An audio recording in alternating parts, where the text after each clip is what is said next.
BJP. ദേശീയ പുനഃസംഘടനയിൽ V. Muralidhara പക്ഷത്തിന് കനത്ത തിരിച്ചടി. ദേശീയ ജനറൽ സെക്രട്ടറി പദവി പ്രതീക്ഷിച്ച കെ. സുരേന്ദ്രനെ ദേശീയ സെക്രട്ടറിയായി ഒതുക്കി.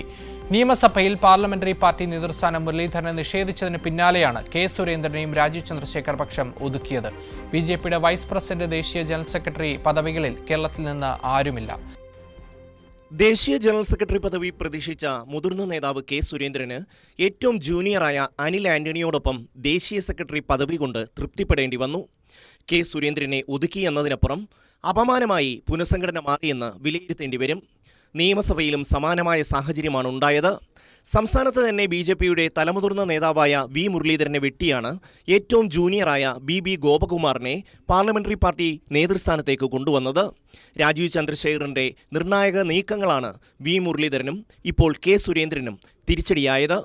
ബി.ജെ.പി. ദേശീയ നേതൃത്വം പൂർണ്ണമായും രാജീവ് ചന്ദ്രശേഖറിന്റെ നിർദ്ദേശമനുസരിച്ചാണ് പ്രവർത്തിക്കുന്നതെന്ന് വ്യക്തമാവുകയാണ്.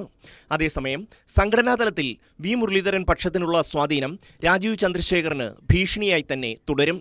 വി. മുരളീധരന് പിന്നാലെ കെ. സുരേന്ദ്രനെയും ഒതുക്കിയതിലൂടെ സംസ്ഥാന ബി.ജെ.പിയെ പൂർണ്ണമായും കൈപ്പിടിയിൽ ഒതുക്കാമെന്ന രാജീവ് ചന്ദ്രശേഖറിന്റെ മോഹം അത്ര പെട്ടെന്ന് അനുവദിച്ചു കൊടുക്കാൻ വി. മുരളീധര പക്ഷം തയ്യാറാകില്ല.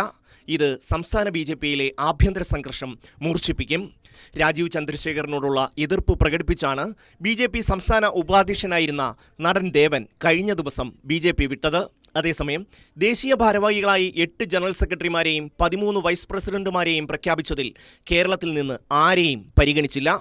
ദേശീയ വൈസ് പ്രസിഡന്റായിരുന്ന എ. പി. അബ്ദുള്ളക്കുട്ടിക്കും സ്ഥാനം നഷ്ടമായി. News desk, Kairali news.